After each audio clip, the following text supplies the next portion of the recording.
Another signifying feature of Stanley Kubrick's work are the themes of his films. His films are often very dark and deal with very complex, serious issues, and more often than not, he takes a cynical view on the topic he is highlighting. This probably this is probably because he's probably lived around a lot of intellectuals with wide-ranging opinions, especially in Greenwich Village, and he is famed for listening to everyone's ideas. He famously gives scripts to doormen to get their opinions. And I feel the more you're educated on the big issues in the world, probably the more cynical you become.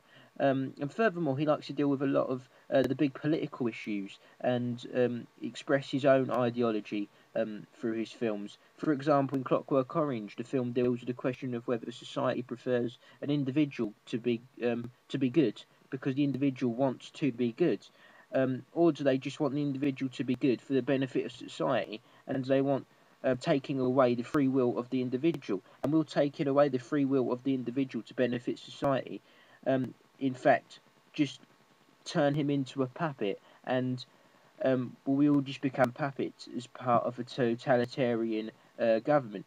Um, Kubrick described it as a social satire dealing with the question of whether behavioural psychology and psychological conditioning are dangerous new weapons for a totalitarian government to use to impose vast controls on the citizens and turn them into little more than robots.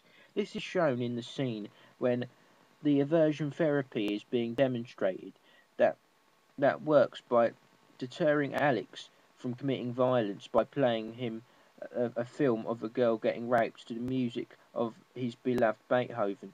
The prison chaplain then criticises this aversion therapy because he states there is no morality without choice, to which the prison governor states they are not interested in questions of morality, they are only interested in the means to prevent violence. Furthermore, Kubrick also expresses the themes of people in society just being pawns in the game, and that politicians move them for their own political ends, as seen in this clip at the end of the film, in which the minister of the interior, who had subjected Alex to this torturous aversion therapy, tries to win him on side by offering him an important government job, which the Minister of Interior turned into a photo opportunity, by allowing reporters to come into the room and take photos of him shaking Alex's hand. We are looking after your interests. We are interested in you. And when you leave here, you will have no worries. We shall see to everything. A good job on a good salary.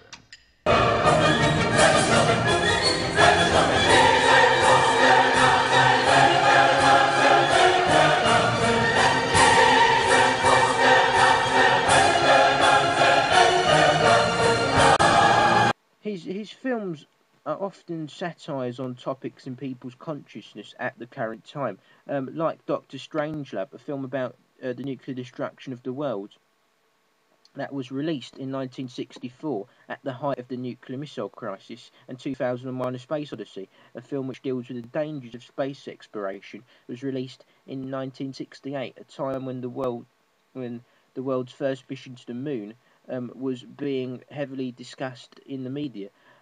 His films are often very relevant to what's going on at that current moment. Matthew Modine, who played the role of Joker in Full Metal Jacket, said that Stanley Kubrick holds up a mirror to society.